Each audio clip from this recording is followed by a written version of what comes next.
déet réew mi bañ naa déedéet dootuñu fi nangu buumu jaam ay nu réew mi bañ naa déet réew mi bañ naa déedéet dootuñu fi nangu buumu jaam réew mi bañ naa dootuñu nangu kenn noonu réew mi bañ taxaw réew mi bañ naa déedéet dootuñu fi nangu buumu jaam réew mi bañ naa dootuñu nangu kenn jaay nu réew mi bañ naa déet réew mi bañ naa déedéet dootuñu fi nangu buumu jaam réew mi bañ naa dootuñu nangu kenn noon ñu réew mi bañ naa déet réew mi bañ naa déedéet dootuñu fi nangu buumu jaam réew mi bañ naa dootuñu nangu kenn jaay nu réew mi bañ naa déet réew mi bañ naa déedéet dootuñu fi nangu buumu jaam réew mi bañ naa dootuñu nangu kenn noon ñu réew mi bañ naa déet réew mi bañ naa déedéet dootuñu fi nangu buumu jaam réew mi bañ naa dootuñu nangu kenn jaay nu réew mi bañ naa déet réew mi bañ naa déedéet tuñu nangu kenn jaay naa déet artisan yi bàyyiwuñu kenn ndax taxawaay gi ngeen am diggante alxamis ba tey ji ci nemmeeku ak yittewoo li jëm ci sama wér-gu-yaram ñu ngi leen ciy gërëm bu baax a baax a baax di gërëm kenn ku ne fi nga toog di inquiété wu di ñaan di julli di saraxe di gërëm ñi woote ak ñi yónnee message waaye di gërëm it ñi nga xam ne bàyyi nañu seen yitte déplacé wu ñëw ba fii donte jotuñu maa gis muy ay kuréelu politique muy ay kilifa diine muy ay citoyen lambda yéen ñëpp ñu ngi leen di gërëm militants yi ak sympathisants yi mouvement citoyen yi organisation de société civile yi ñëpp ku lim jum rek waaye yéen ñëpp ñu ngi leen di gërëm leen wax ni nag am nañu tan bu baax alhamdulilah ndax lii ñu mën tey jii ba fas yéene waxtaan ak yéen ci lu gàtt ay fan ci gannaaw mënuñu ko woon di gërëm personnel médical bi mbooleem seen ñiy liggéey ci wàllu santé ñi nga xam ne depuis infirmières yi infirmiers yi docteurs yi ba professeurs yi nga xam ne ñoom ñëpp awante nañu fii ñëw sëgg ci sama kaw daal di def seen liggéey ba ma am tan gi ma am tey ñu leen ciy gërëm di leen sant bu baax di wax nag ni li xew ñëpp a ko gisandoo umpul kenn ndax lu ne fàng la ndax foofu la nguuru Macky Sall toll mooy seeni njombe ak seeni ñaawteef bu njëkk ba daan nañu nëbatu di ko def waaye léegi nëbatootuñu loolu nag day firndeel nguur gu jaaxle nguur gu nërmelu nguur gu xamatul fu mu jëm daa si dellu si bu si kanamee li xew keroog yéen ñëpp gis ngeen ko mooy jaay doole ki nga xam ne moom la Macky Sall ak nguuram nekkee te mënuñu koo def lu ñu ngi sukkandiku ci jumtukaay yi nga xam ne yéen askan wi yéen a leen ko jox ngiree ñu wàññi jafe-jafe sénégalais yi ngiree ñu assurer kaaraange sénégalais yi ngiree ñu fexe ba nit ñi am xëy am xel mu dal waaye ñu dajale doole googu yépp daat koy orienté ci ni ñuy def rek ba faagaagal képp kuy opposant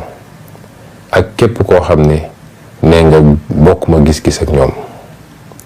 mu mel ni li ci ëpp nag ñu ngi ko juble ci sama jëmm ji te loolu li ko waral yéen ñëpp xam ngeen ko. Sénégal yëpp xam nañ ni bu dut woon police ak gendarmerie ak parti kese Macky Sall xam na ni ñoo ko ëpp doole foofu ci réew mi. li xew keroog ñëpp ko gisandoo mooy ne forcé Ousmane Sonko dina dem tribunal ci jamono joo xam ne amul benn loi ci dëkk bi du constitution de loi boo xam ne nee na ci genre dossier bi farata la ci man ma teew tribunal. bu ma sooboon sax ma ne dew ma tribunal du tee procès ba am juge bi àtte nu mu ko neexee li ñuy wax jugement par défaut. kon amul lenn lu mën a justifier ci dossier boo xam ne correctionnel la nga ne forcé rek dinaa wañ loxo nit yóbbu ko tribunal ba tax nga toj otoom ba tax nga gaañ ko. waaye li gën a garaaw nga jël produit boo xam ne ñëpp xam nañ ni produit toxique la, mooy produit boo xam ne lu mën a gaañ nit la, lu mën a def jombe yu bëri la ci wér-gu-yaramu nit. jàkkaarloog moom pompe ko ci kanam ci bët nokkiloo ko te produit boobu mën a am lu bëri lu mu yàq ci wér-gu-yaramu nit kooku. jamono ji ñu tollu tembe xamaguñu produit boobu lu mu doon. yónnee nañu li nga xam ne moo nekkoon ci suñuy kaw yére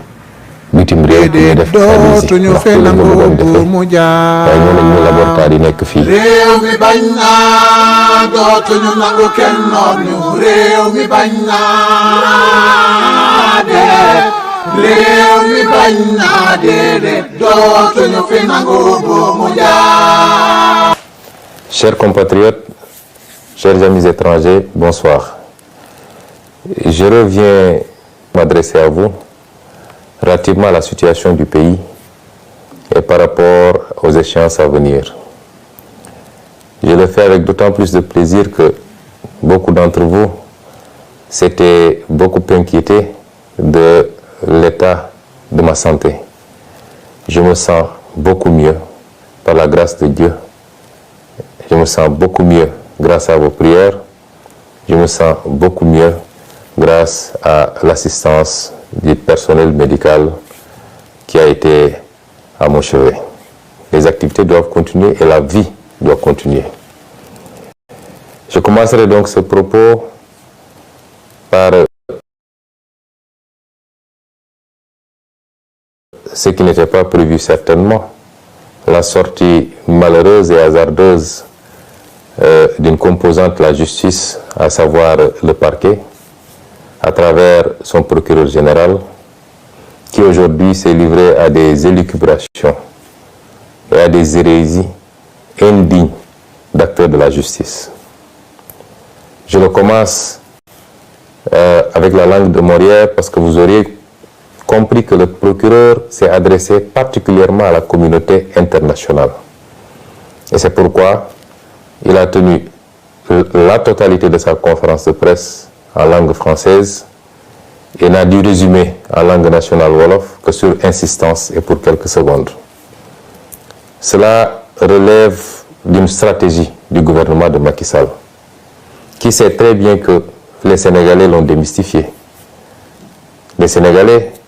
toutes catégories confondues, ont fini par voir clair dans le jeu de Macky Sall et à comprendre jusqu'où cet homme constituait un danger pour le pays et pour sa stabilité. Les Sénégalais ont compris que Macky Sall a été l'un des pires présidents dont on aurait pu s'imaginer au Sénégal. Ce n'est pas seulement par son bilan, mais c'est par ses pratiques dangereuses tendant à diviser les Sénégalais, à les monter les uns contre les autres par des considérations relatives à l'ethnie, à la région ou à la religion. Et c'est pourquoi se débarrasser de Macky Sall est une œuvre de salubrité publique qui nous interpelle tous. La communication du parquet était donc essentiellement destinée à nos partenaires internationaux, partenaires avec lesquels de plus en plus il nous a été donné de prendre contact ces derniers jours, ces dernières semaines, d'échanger à profondeur et de les amener à comprendre la manipulation de Macky Sall qui jusqu'à présent avait quasiment le monopole de la communication à l'international et en avait profité pour aller dépeindre son opposition sous des traits de terrorisme, d'opposition aux intérêts étrangers et d'irresponsabilité. Tous les contacts que nous avons eus dernièrement, aussi bien au plan bilatéral qu'au plan multilatéral, ont amené nos partenaires à comprendre que le seul problème du Sénégal s'appelle Macky Sall et son régime, assis et construit autour de la corruption, du népotisme, mais également de la traque des opposants, de toute voix discordante, du recul démocratique. À ces partenaires-là, nous continuons à dire d'observer de très près ce qui se passe au Sénégal et d'avoir à faire un choix, parce que les peuples africains ont grandi, ont mûri. Les peuples africains ne sont plus ceux-là de 1980, encore moins de 1960. Ils comprennent les enjeux du monde, ils s'y collent, ils ont les mêmes aspirations que tous les peuples, et ils savent ce qu'ils veulent où ils veulent aller. Mais ils veulent le faire la main dans la main avec tous les partenaires, parce que nous sommes dans un monde ouvert. Et c'est pourquoi ce qui se présente aujourd'hui à ces partenaires internationaux, c'est d'avoir à choisir ou être du côté des peuples africains, ou alors être du côté d'un petit groupuscule de tenants du pouvoir qui tendent lentement mais sûrement vers des postures de potentats, pour ne pas dire de dictateurs. J'ose espérer que les choix seront éclairés et que tous les amis du Sénégal seront du côté du peuple sénégalais. Le procureur vous a parlé, vous de la communauté internationale. Qu'est-ce qu'il vous a dit? Il a essayé de vous dire qu'il y aurait au Sénégal des terroristes extrêmement graves, extrêmement dangereux, qui étaient sur le point de brûler le pays et d'y mettre le feu et d'y répandre le sang. Ce qui est cocasse dans cette histoire, c'est que comme toute arme, le procureur nous dit que ces terroristes n'avaient qu'une lunette, même pas de fusil, une lunette d'un fusil, et qu'ils étaient en train de faire le tour du monde pour chercher un fusil où monter cette lunette. Il n'y a rien de plus ridicule que ces propos. Le procureur a voulu vous faire croire à un certain nombre de choses sur lesquelles je vais revenir. Mais je vais m'attarder sur la personnalité de ce procureur. Parce que ce procureur est l'illustration parfaite de l'avilissement, du rabaissement de certains magistrats. C'est un monsieur que je connais et qui me connaît, qui est un grand frère, que j'ai connu pendant que j'étais étudiant. Son frère, son petit frère est l'un de mes meilleurs amis. Ce procureur venait me voir ici à la maison, j'allais le voir chez lui. Donc ce n'est pas quelqu'un qui feignera de me méconnaître. Il me connaît extrêmement bien. Et ce procureur, durant tout le temps qu'on s'est connus, on a été un peu partout. On a été même demandé la main d'épouse pour des amis ensemble. On a partagé des repas. Ce procureur, que je connais très bien, je le dis encore une fois, durant tout le temps qu'on l'a connu, nous n'ignorions pas ses pédigrés en tant que magistrat. Mais nous considérions que cela relève de sa vie professionnelle et que notre relation était beaucoup plus une relation sur le champ social et on s'en limitait à ça. Et ironie du sort, et comme Macky Sall sait si bien le faire, quand il veut faire le sale boulot, il a tendance à aller chercher des gens qui ont un certain pédigré extrêmement chargé pour leur faire le sale boulot. Et le procureur Bakhoum répond parfaitement, en même temps que l'autre procureur et le procureur auprès du TGI répondent parfaitement à ces descriptions, et ceux qui sont initiés au métier de la justice savent très bien de quoi je parle. Et c'est ce procureur-là qui aujourd'hui s'est livré à cette piètre prestation. Nos amis étrangers devaient même rire sous cap de voir un procureur général parler de manière si laborieuse et de manière si incertaine, sans aucune preuve à mettre sur la table, que des allégations pour essayer de charger de notre citoyen. Monsieur le procureur a d'abord parlé d'un soi-disant dossier d'empoisonnement ou de tentative d'assassinat me concernant. Mais tous les spécialistes du droit savent que un procureur, même s'il devait s'autosaisir, doit au moins entendre le principal concerné avant d'aller entendre d'autres personnes. Jusqu'au moment où je vous parle,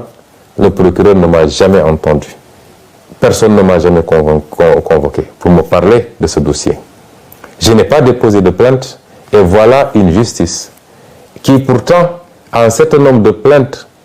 émanant de moi sur sa table. Je rappellerai au procureur général lui-même qu'il a 3 plaintes au moins sur sa table que j'ai déposées. Une plainte, 2 plaintes contre des avocats et une plainte contre un ancien procureur. Vous avez des plaintes sur votre table que vous ne traitez pas. Et vous vous empressez d'aller convoquer la presse pour raconter des histoires sur un dossier où il n'y a ni plainte ni autosaisine. C'est inédit dans les annales du droit de voir un procureur sur un dossier qui n'existe pas. Il n'y a pas de plainte, il n'y a pas d'autosaisine. Un procureur mobiliser toute la police pour soi-disant entendre des médecins, entendre des citoyens, faire tout un cirque pour aboutir à dire que c'est un pauvre citoyen qui serait à l'origine d'une tentative d'empoisonnement. Ce procureur manque de courage parce que ils ont été arrêtés, le chargé de communication du parti, M. El Malick Ndiaye. Mais c'est moi-même qui ai dit, et je le redis ici, que j'ai été victime d'une tentative d'assassinat de la part de la brigade d'intervention polyvalente, unité d'élite de la police. Je le dis et je le redis. Le monsieur qui nous a aspergé d'un liquide très toxique qui a causé beaucoup de désagréments au niveau ophtalmologique, au niveau respiratoire et au niveau gastrique, ce n'est pas un citoyen ordinaire, c'est un élément de la BIP que moi-même j'ai vu asperger le liquide. Et ce procureur-là n'ose pas poser ce débat-là. Il nous parle de Yargassi. Je voudrais dire aux Sénégalais que M. Yargassi est un petit frère à moi, est un militant du parti, qui est toujours à côté de nous. Si vous avez l'habitude de voir les vidéos, même quand j'embarque à l'aéroport pour aller à Ziguinchor, jusqu'au pied de l'avion, c'est M. Yargassi qui m'accompagne. C'est ce monsieur-là que M. Bahoumé allait prendre avec les autres farfelus du parquet pour le désigner en disant que c'est lui qui aurait tenté de m'empoisonner. Pour essayer d'écarter la vraie problématique, c'est-à-dire les services de police qui s'attaquent aux citoyens et qui aspergent de liquide jusqu'à présent non identifiés. C'est ça qui s'est passé. Donc, vouloir déplacer le curseur et aller prendre un Yargassi qui m'a donné simplement un mouchoir imbibé de vinaigre pour m'aider à mieux supporter l'odeur âcre des grenades lacrymogènes, c'est prendre les Sénégalais pour ce qu'ils ne sont pas. Et je dis à tous ceux qui veulent l'entendre que M. Yargassi n'a rien à voir avec cette affaire-là, que le procureur, la justice de manière générale, depuis quelque temps, la manière dont il fonctionne, devenus des mercenaires de Macky Sall, certains magistrats en tout cas, devenus des mercenaires de Macky Sall, essaient de déplacer le problème pour sacrifier un petit frère, un militant du parti, à qui je confierai ma vie pour essayer de lui imputer un acte grave posé par les services de police. Au-delà, de quoi est-ce que ce procureur a peur? M. Ousmane Sonko n'a pas déposé une plainte, a clairement dit que c'est la police qui l'a aspergé de ce liquide. Je n'ai pas été informé d'une autosaisine. Je n'ai pas été entendu. De quoi est-ce qu'ils ont peur? Au point de faire des réquisitions dans les laboratoires d'analyse, de convoquer tous les médecins pour essayer de savoir le contenu des analyses. Qu'est-ce qu'ils ont à se reprocher? Eux-mêmes savent exactement ce qu'ils ont aspergé sur nous, moi-même, Maître Clédor Ciré Ly, et dans une moindre mesure même, M. Guy Marius Sagna. Je peux rassurer le procureur, ce qui doit être analysé le sera. Nous l'avons envoyé où il faut, parce que nous savions qu'ici au Sénégal, il mettrait la pression sur tous les laboratoires pour ne pas que les choses soient transparentes. Nous avons envoyé là où nous devons envoyer. Il nous a été promis que les résultats seront connus dans les prochains jours. Nous attendons de savoir qu'est-ce que donneront ces analyses-là. Ce n'est pas la peine, en attendant, de s'agiter autrement, monsieur le procureur. Restez tranquillement à votre place. Monsieur le procureur a parlé de dossier médical concernant Ousmane Sonko. Je veux dire aux Sénégalais que toute cette agitation depuis quelques jours, c'est qu'ils veulent savoir qu'est-ce qu'il y a dans mon dossier médical, en toute violation des règles. Parce qu'aucun juge n'a ordonné la levée du secret médical. Au nom de quoi on convoque des médecins, on les malmène à la police, on les harcèle pour leur exiger de trahir leur serment et de donner des informations sur mon dossier médical. Je vous rassure également, monsieur le procureur, j'avais pris toutes mes dispositions parce que je savais que j'ai affaire à un État vaillou qui n'a rien à cirer des règles et des procédures. Et c'est pourquoi, dès que je suis entré dans cette clinique, j'ai verrouillé. Je ne me suis fait consulter que par mes médecins personnels, ceux-là qui me suivent depuis des années. Je me suis fait suivre par ces médecins. Ils ont été les seuls à avoir accès à moi, à me traiter, à me prescrire et à me surveiller. Il y a un acharnement sur le pauvre docteur Niang. Je veux dire aux Sénégalais que moi, je ne connais pas le docteur Niang. Je n'ai jamais rencontré physiquement le docteur Niang. Je lui ai parlé une seule fois au téléphone. C'est un monsieur que je ne connais pas, qu'on veut qualifier de militant de Pastef. Et même s'il était un militant de Pastef, c'est son droit le plus absolu. Et on essaie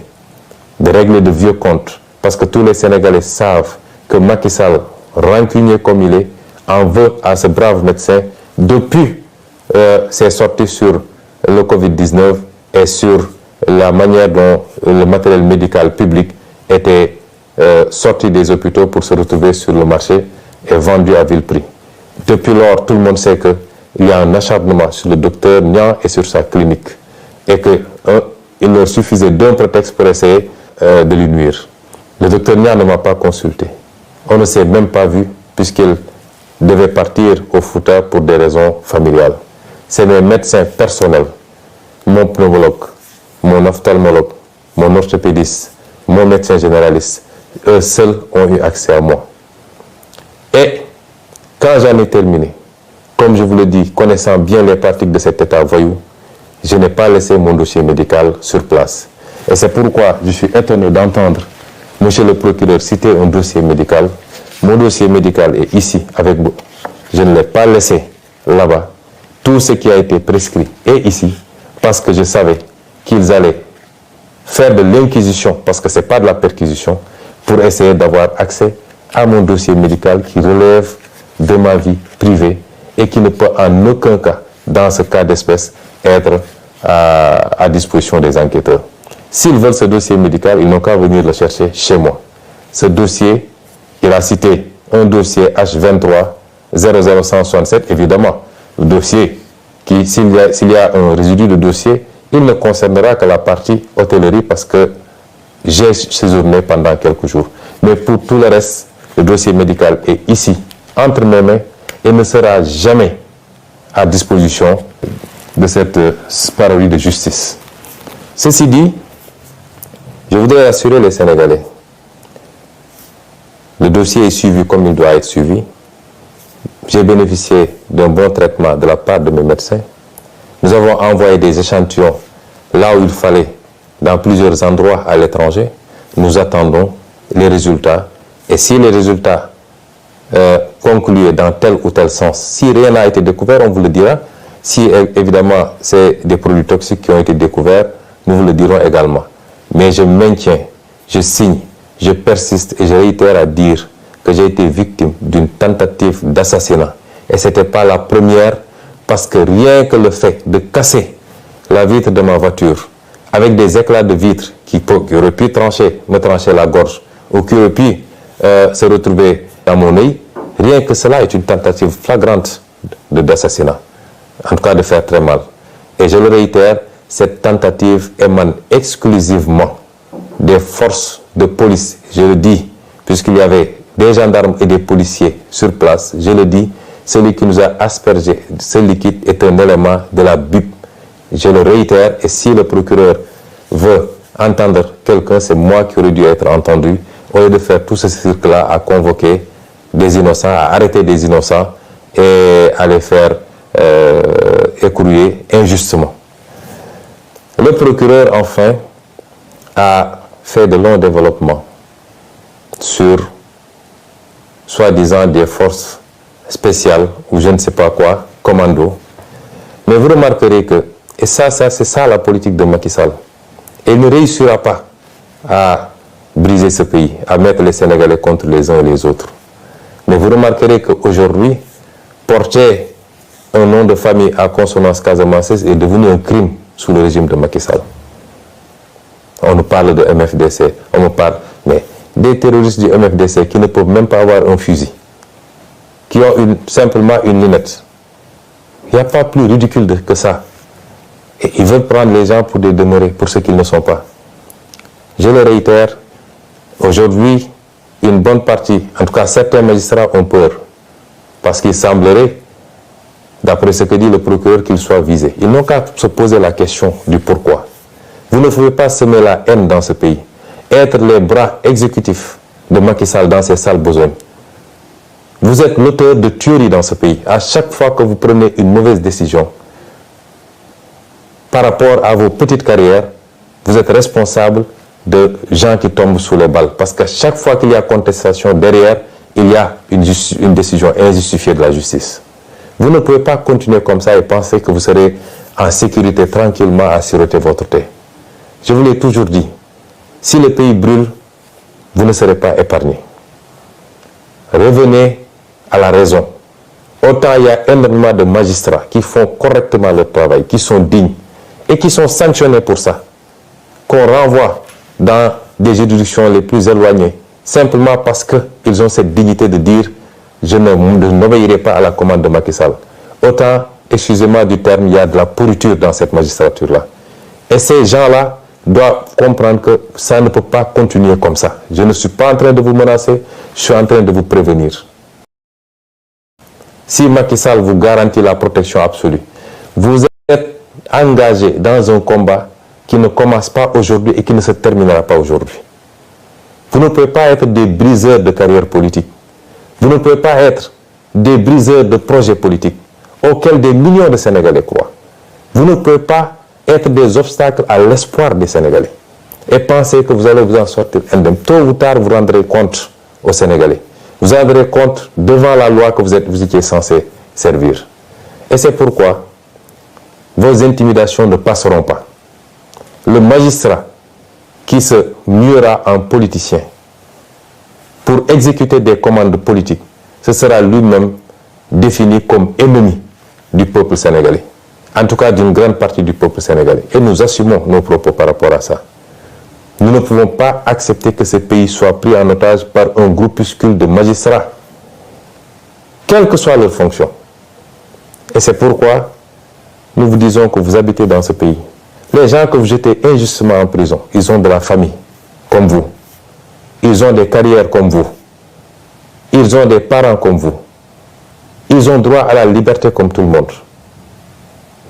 Mais sur commande politique, vous vous permettez de prendre des gens que vous jetez, des innocents que vous jetez en prison, que vous laissez pendant des mois souffrir en prison. Et vous pensez que les gens vont continuer à vous laisser comme ça. C'est vous qui alimentez la haine contre vous. Et à terme, ça risque de se passer mal. Revenez à la raison. Ce pays ne vous appartient pas, il nous appartient à tous. Respectons-nous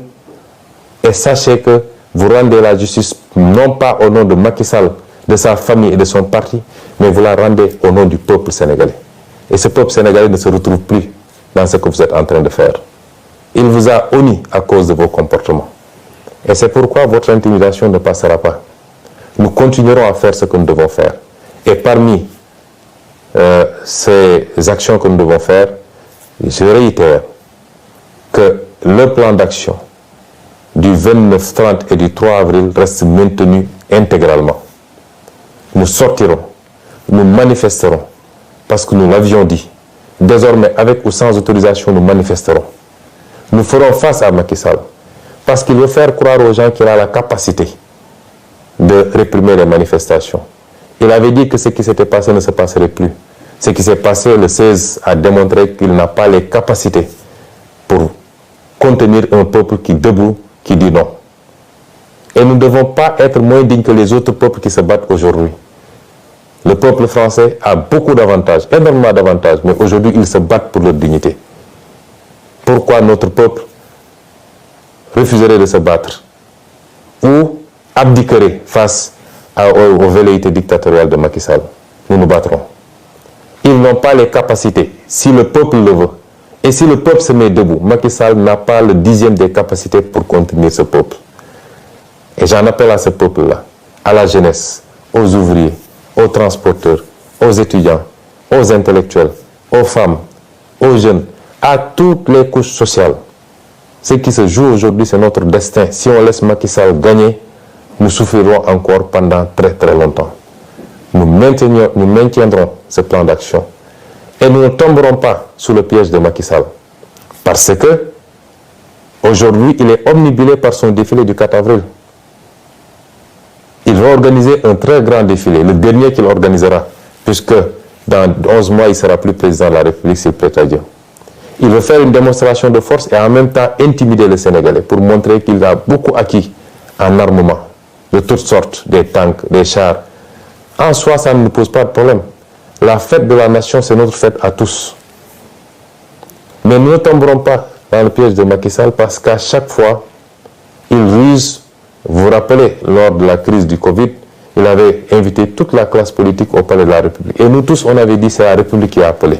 Nous sommes partis en pensant que ça allait être un nouvel élan pour que Macky Sall comprenne qu'on ne gère pas un pays de manière autocratique et qu'on doit respecter son opposition si on veut que cette opposition vous respecte. On a vu ce qui s'en est suivi. Vous vous rappelez, lorsque nous avons gagné la Coupe d'Afrique, il a appelé. Moi, j'ai été de ceux qui avaient dit que je ne m'y rendrai pas parce que c'est de la ruse encore. Une bonne partie de l'opposition s'y était rendue. Mais on a vu où est-ce que ça a fini. Aujourd'hui, il veut faire croire aux gens que c'est la fête du 4 avril, c'est la fête nationale. Donc, nous devons tous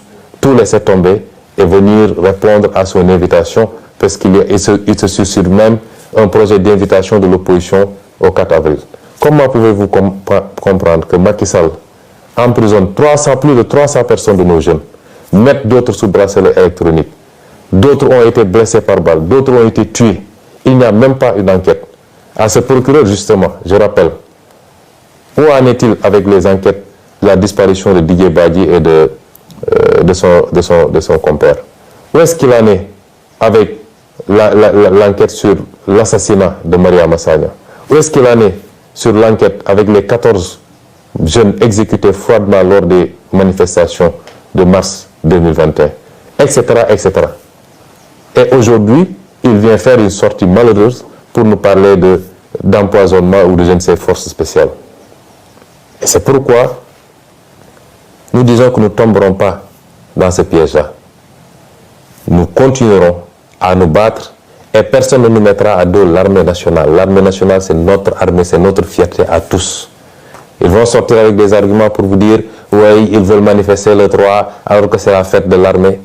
Il n'en est absolument rien. Macky Sall fait des arrestations le 3, fait des emprisonnements le 3. Nous ne suspendrons pas notre combat le 3. Et donc j'en appelle à tout ce peuple. Les 29, 30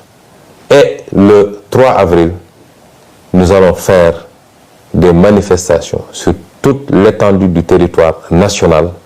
Et j'appelle les jeunes à se mobiliser davantage,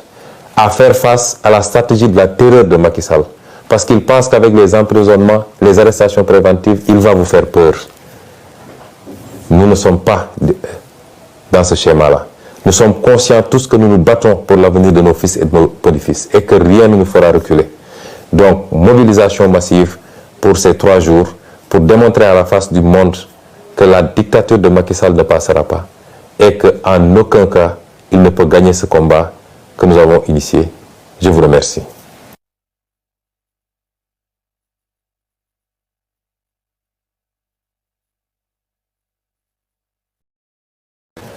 mbokk yi asalaamaaleykum ñu ngi dellu si am ak yéen jotaay ci waxtaan ci tolluwaay réew mi ak ci xew-xew réew mi di leen gërëmati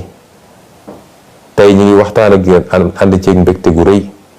ndax ñu ngi sant yàlla am nañu tan bu baax a baax suñu wér-gu-yaram am nañu péex gu rëy ñu ciy gërëm ñi nga xam ne ñooy waa kër docteur ak seen taxawaay yéen ci gërëm yéen ñëpp ci seeni ñaan ak seeni yitte yooyu lépp yàlla boole moo ñu may tey ñu mën a togg ak yéen ci péex ak tal pour waxtaan ak yéen. waxtaan gi nag ñu ngi ko waroon waxtaanee jëmale rek ci woote ci taxawaay gi nit ñi war a am ci li ñuy dëgmal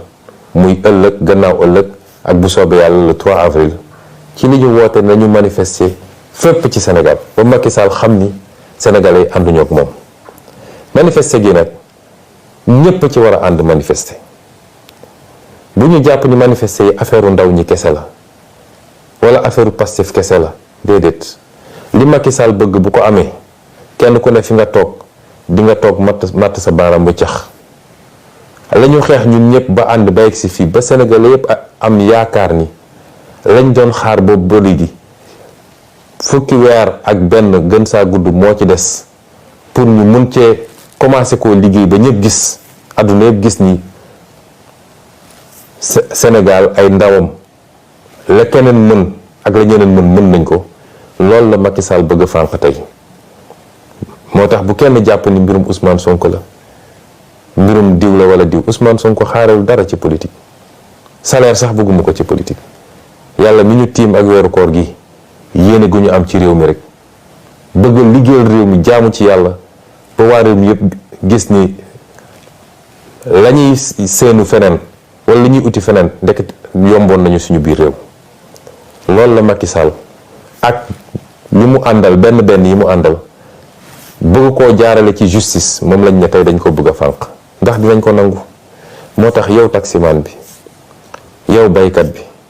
yow étudiant bi yow menuisier métallique bi yow ouvrier bi yow kii yow mii di jigéen gi ñépp laa boole woo ñu bañ a sàggan ba Macky Sall noggatu ak nappaate gi mu nekkee foog ni mun na tiital Sénégalais yi ba kenn dootul ñeme yëngu loolu bu mu am mucc li ko mën a dindi nag mooy askan wi bis bu xamee dooleem xam mën-mënam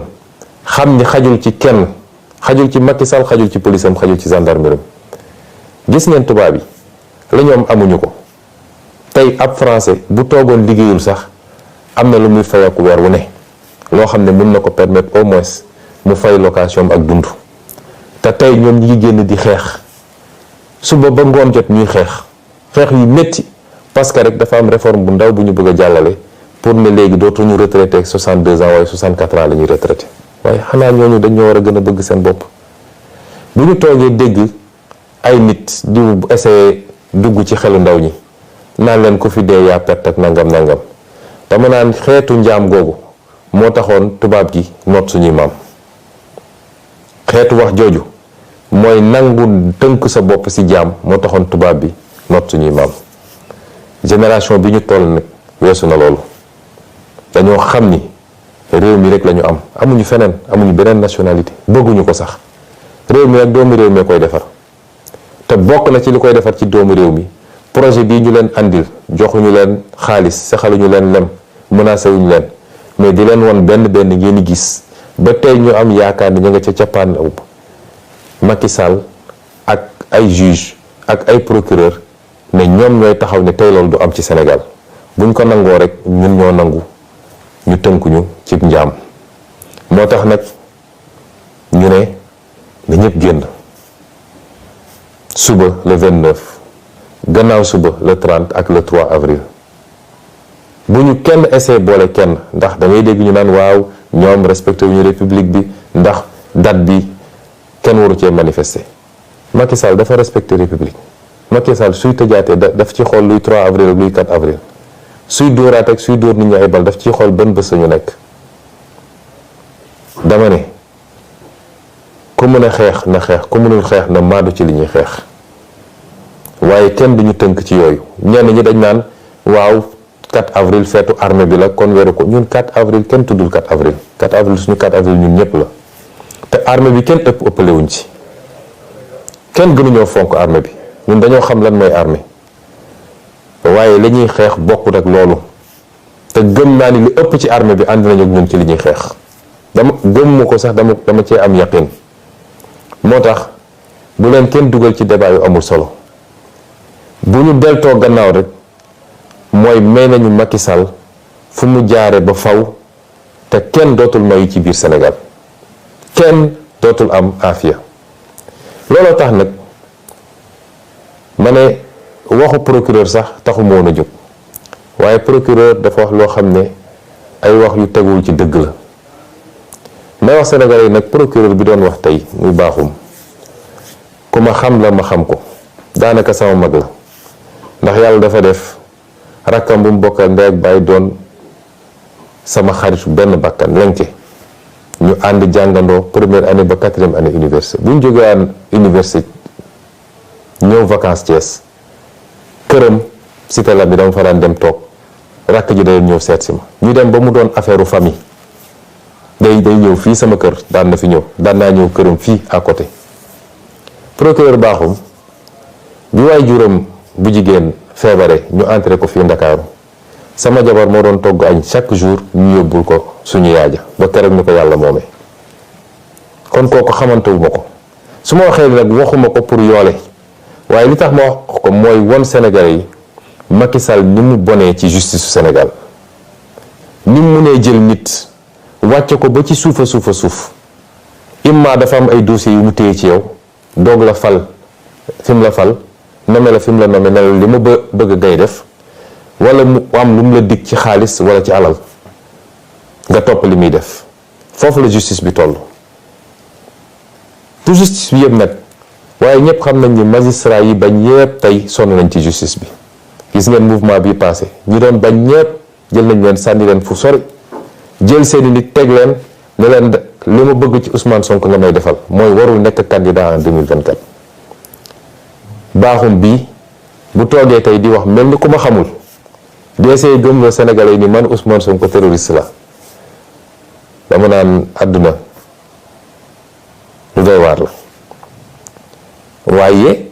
noonu la Macky Sall mel ak justice ñi fi jox cër yépp ndomb tànk bu tax ñuy wax ci justice bi ku xam seen jaar-jaar ci wàllum magistrature di nga xam ni foofu du woon seen place. dossiers yi ñu am yépp ci biir magistrature ñëpp xam nañ ko. Bakhoum xamante nañ bu baax ànd nañu ñaani jabar toog nañu naan ataay def nañu lépp moo tax moom li mu wax xam na ni du dëgg. moom li mu wax bu ñu rajo woon léegi li may njëkk mais sama rak comprendre ma rek li mu wax ci boppam xam na ni du dëgg. xam naa ni ay mbokkam yi ma séqal man buñ ko déggee tey am nañ ñu leen métti te àdduna dara jarul yenn yi waaye ma dellu si ci li mu wax. Bakhoum dafa wax ni benn man ba léegi ñemewul waxul sama wax de man ci li mu wax ni dañ ma doon essayer faagaagal wax na ci El Malick li mu bind wax na ci presse li mu bind waaye ñooñu ñëpp balaa ñuy wax man maa njëkk a wax man maa ne dañ ma doon essayer faagaagal dañ doon essayer faat sama bakkan te ñi ko def waa police la. xam nga man li may wax dama koo ñeme man raayantuwuma laqatuwuma li may wax dama koo ñeme ndax koo jàkkaarloog mu taxaw yor li mu yor pompe la ko nga gis ko ñii ci biir bët man kooku kenn duma ko nettali. Maître Ciré Clédor Ly gis na ko Guy Marius Sagna gis na ko kon naka la ñu mën a ne man ma génn ne dañ doon essayer faat sama bakkan te ñi ko def waa police la waaye man porté ma plainte moom procureur yëguma fu mu autosaisir mu dem di jàpp ay nit di leen tuumal di wax loo xam ne dara du ci dëgg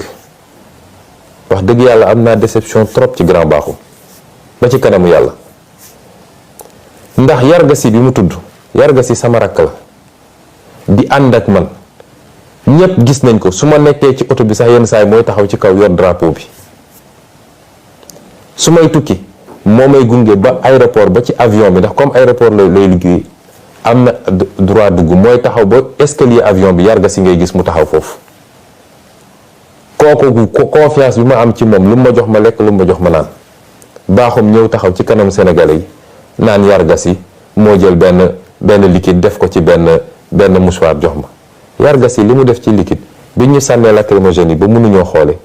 vinaigre la jël vinaigre def ko ci benn mouchoir ne ma président am nga taf ko sa bakkan pour mun a noyyi loolu bokkul ak policiers yi liñ ma sotti mu ñëw taxaw di wax lu dul naka su dul noonu ñu dem jël doomu jàmbur ji dem dugal ko ci kaso bi ba pare mu naan information judiciaire la ñuy ubbi may leen procureur waxul dëgg li ñuy nëbbu ñoom ak li ñu ragal waxaguñ ko ndax ñun liñ ci war a def nañ ko. comme mbir mi biñ ñu ko sottee am na lu bëri loo xam ne dafa tisoon ci suñu yére man ma xamoon ni fii boo ko fi yóbboo ñu def pression ci laboratoire yi la ñu war a yóbbu génn nañ ko réew mi te nee nañ ñu fan yi dinañu am résultat ci analyse yi ñuy def nañu xaar bu dee nee nañ ñu produit bi du dara ñu xam ne du dara kaani rek bu saf waaye bu dee produit chimique la ñu ne ñëpp produit chimique lañ ñu sotti te produit chimique boobu mënoon na faat suñu bakkan tentative d'assassinat la man maa ko wax. kon loolu muy premier contre-vérité boo xam ne Bakhoum wax na ko tey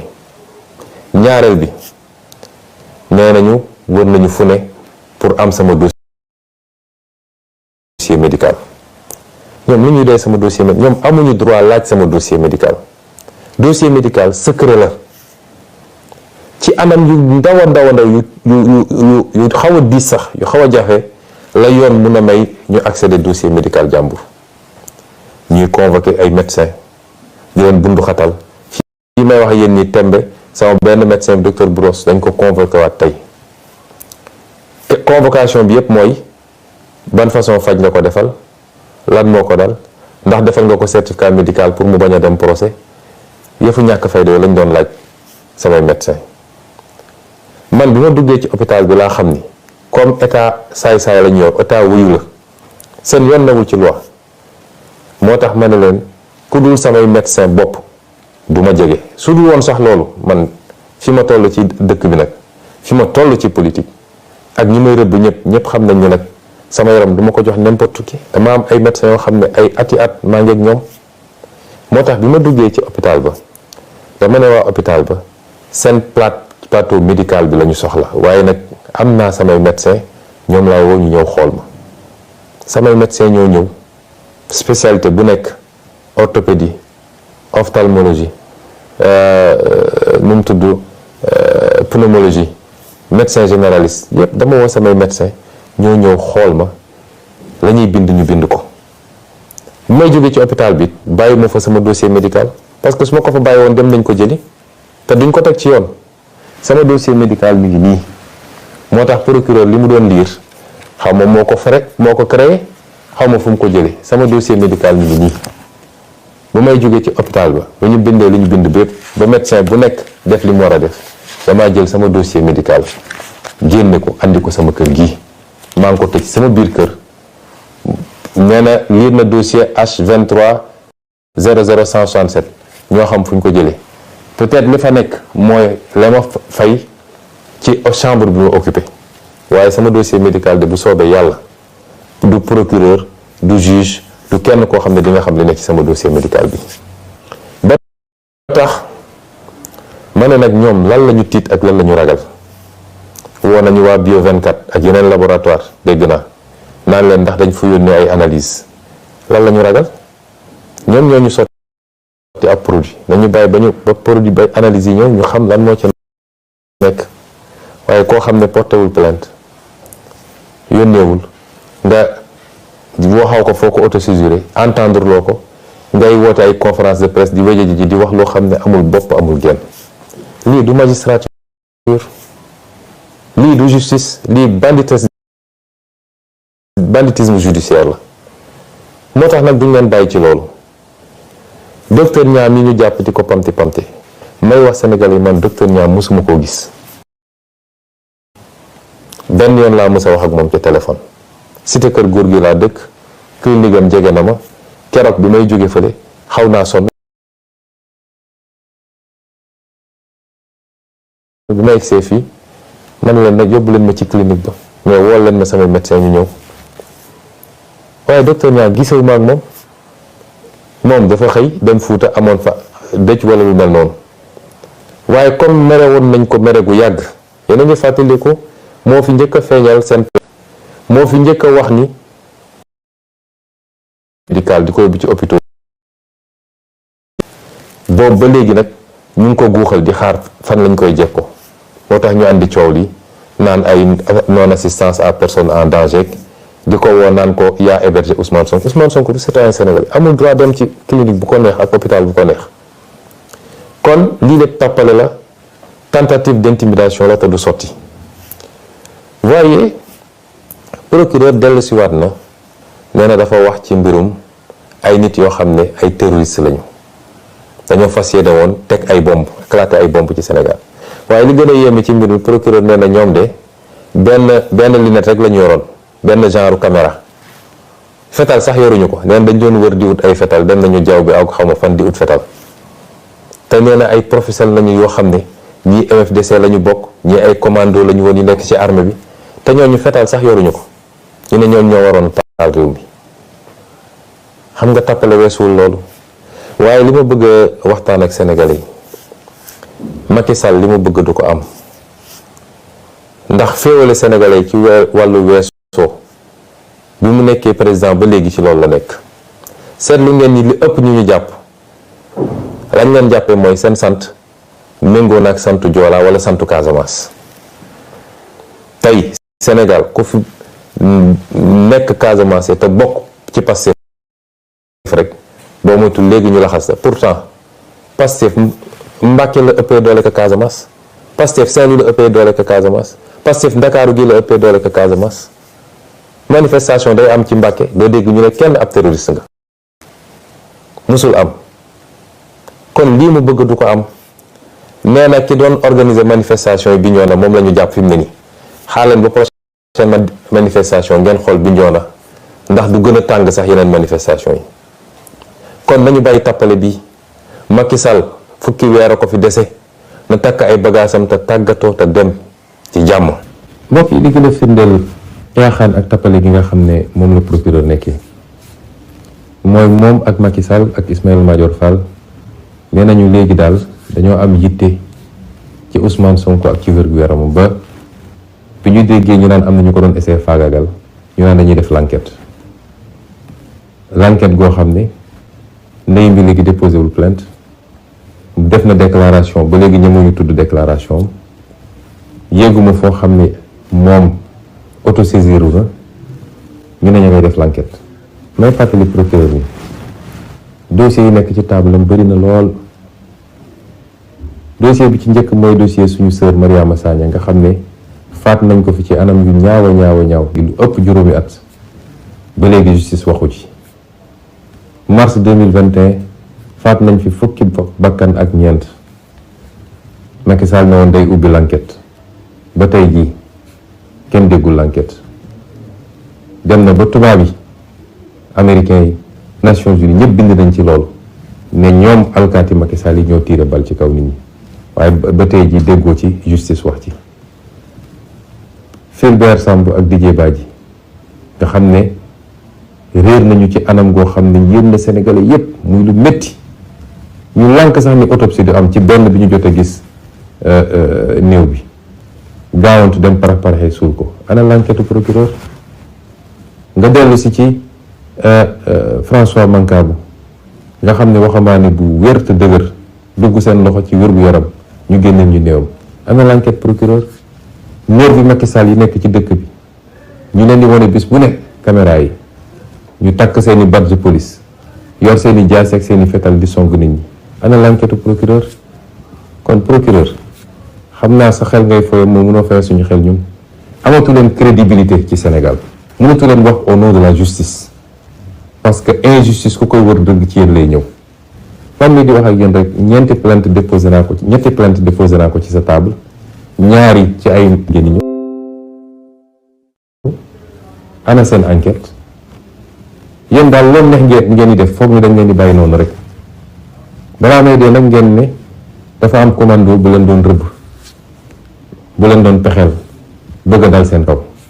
ñun de yéenewuñ leen ko ndax ñun ñëpp jàmm lañ leen yéenay fitna di dal suñu kaw rek waaye yéenewuñ leen ko waaye nag jàmm dañ koy mayante nu ngeen doon ay magistrat ay nit dong ngeen donc lu ngeen def ci keneen mu métti ci moom bu ngeen ko defee mu métti ci yéen dama ne doomu jàmbur yi ngeen di jàpp tegu leen ko fenn lu bëgg lu neex Macky Sall di leen tëj ci kaso yi di leen takkal ay bracelet électronique ab yi ngeen di def chaque jour foog ngeen ni loolu mun ngeen ci dëkk ba pare mucc ci mënul ne dossier yi ngeen di monteloo fu askan wi amee yaakaar ci projet politique ak projet de société ñu jël ñeenti magistrat ne leen yéen yéenay dakkal loolu. foog ngeen loolu mën ngeen ci dëkk ba pare mucc ci. vous mettre contre la volonté de day jàpp ni loolu mën ngeen ci mucc. ñi leen di nax ne leen mën nañ leen assurer protection dañ leen di nax rek de ndax xeex bii peuple bi di xeex du xeexu benn fan du xeexu benn weer te ñu nag yéen ñoo nekk fi biir Sénégal menacé wu ma kenn nag waaye dama leen di dànkaafu ngeen xam ni tooñ baaxul loraange baaxul dañ leen a c'est peuple sénégalais moo leen di fay xool ci peuple boobu su ngeen solee nag seen malaanu politicien dem toog di jaamu Macky Sall di ko defal li mu bëgg dina am fu muy toll bis bu réew mi yëngoo dina dal seen kaw yéen it te it Sénégal yi sonn nañu te fitna yi fiy juddu yëpp ci wàllu politique loxo magistrat mi ngi ci gannaaw ci décision boo xam ne ki koy jël leer na ko bi mu koy jël ni décision bi waru koo jël mu jël ko dem toog jàpp njàmburam foog nit ñi mën nañoo continuer muñ loolu. procureur comme politicien la ni Macky Sall di politiquer mooy bi ñu commencé ba léegi ñu ngi xool nu ñuy def ba jaxase Pastef ak kilifa diine yi waaye gis nañ ni lajj bu doy waar ndax tey foo dem ci foyer religieux yi bu élection jotee man coalition bi ñuy bokk moo koy gañe li ci feeñ ci élection législative yi weesu wane na ko du Touba du Tivaouane du Kaolack du feneen ak feneen waaye comme politicien la dañ koy waxloo ñu ne ko demal ne dafa am ay xale yu doon waaj a def ay attentat pour dal ci kaw ay kilifa diine mën naa giñ ci weeru koor gi ñu nekk nii ni procureur waxul dëgg moom ci boppam xam na ni waxul dëgg moo tax ñii dañoo dangereux ci réew mi ndax nee naa leen Macky Sall li gën a sensible ci ay nit lay fooye mooy bëgg a jaxase nit ñi ci wàllum diine wàllum waaso wàllum xeet wàllum région mooy li gën a danger te loolu dara waral ko lu dul bëgg a toog ci nguur rek may feddali Sénégalais ni procureur baaxul ak ni ma ko xamee moom xam na ni moo tax xale yi gis naa bi muy wax ñuy commenté naan ko yow bu yóbbu mun ngaa dem naan ndox ndax wóoroo moom ci boppam digganteem ak boroom xam na ni waxul dëgg te kilifa yi muy essayer manipuler kilifa diine yooyu xam nañ ni moom waxul dëgg Sénégal yi koy déglu yépp xam nañ ni waxul dëgg àdduna bi yépp xam na ni waxul dëgg waaye lii lan moo ko jar ci àdduna moo tax ñu dellu di woo Sénégalais yépp nag suñu plan d'action bi ñu tëraloon waxoon nañ leen ni fi mu toll nii tembe autorisation ñàkk autorisation suñu ne dañuy marche dinañu marche déposé nañ ci territoire bi yépp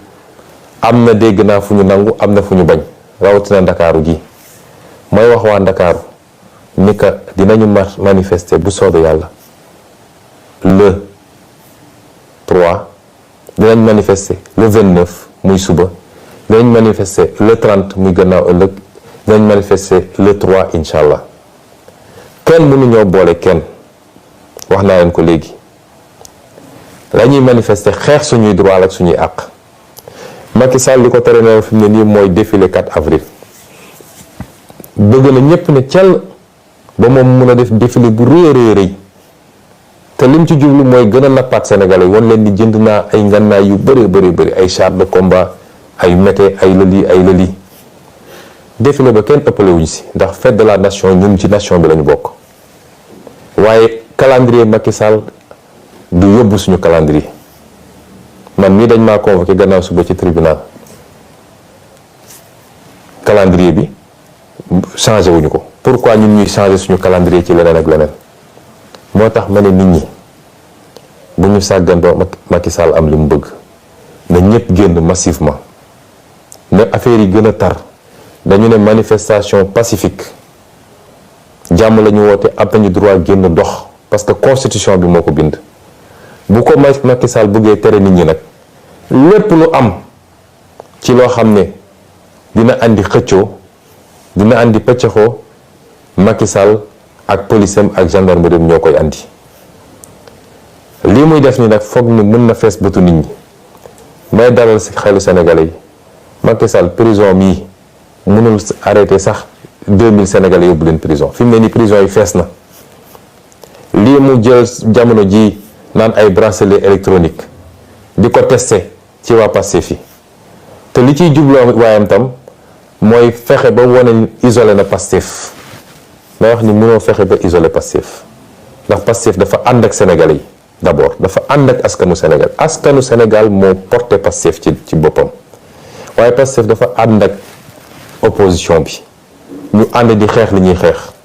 def benn say moo tax mënoo muusa ki waane ba isolé Pastef bugg a gëmloo ni Pastef mooy parti bu violent mooy parti bu fippu déedéet dafa fekk Pastef nga singali moo tax Pastef taxaw jàkkaarloog yow waaye opposition bi yépp ñoo ànd tey fas yéene jeexal nguuru Macky Sall kon lii lañu bëggoon a waxtaan ak yéen ci lu gàtt di wax tamit ni ndaw ñi bu affaire bi dem ba yóbbu leen da ngeen fàtte dem bindu ji ci liste électorale yi ne ñëpp dem bindu ci liste électorale yi ne ñëpp dem bindu ci liste électorale yi parce que loolu moo leen di jox ngànnaay gi ngeen di xeexee ba su élection ba ñu mun fa jëlee Macky Sall wala candidat am bi fiy toog ndax moom amul droit nekk candidat ñu duma ko dès le premier tour ñu abal ñu may réew mi jàmm ak afiya ñu defar réew mi may daaneel nag ci dalal xelu ñëpp damay gis léeg-léeg ñu bind ñu naan Sonko dañ ko ñi ko wër ñëpp dañ leen a isolé Sonko wéet na Pastef la ñu bëgg a sonk Pastef kenn mënul ko dara gannaaw yàlla Pastef kenn mënul ko dara gannaaw ba ay at a ngi ni Macky Sall a ngi jéem du tey jii nga xam ne fukki weer moo des ci mandaam la Macky Sall di mënal Pastef lu mu ko mënul woon démb fii lekk Ousmane Sonko ngi dund yor bakkan bu soobee yàlla nañu xam ni Pastef kenn mënulu ko dara kon ñu ngi leen di gërëm di leen sant di leen wax ñu gën a yokk taxawaay bi gën a yokk ndëgër laay bi parce que nag xeex bi dañ koy gañe de te gañe nañ ko ba noppi wasalaam. réew mi bañ na dootuñu nangu kenn noot ñu réew mi bañ na déet réew mi bañ na déedéet dootuñu fe nangu bu mu jaar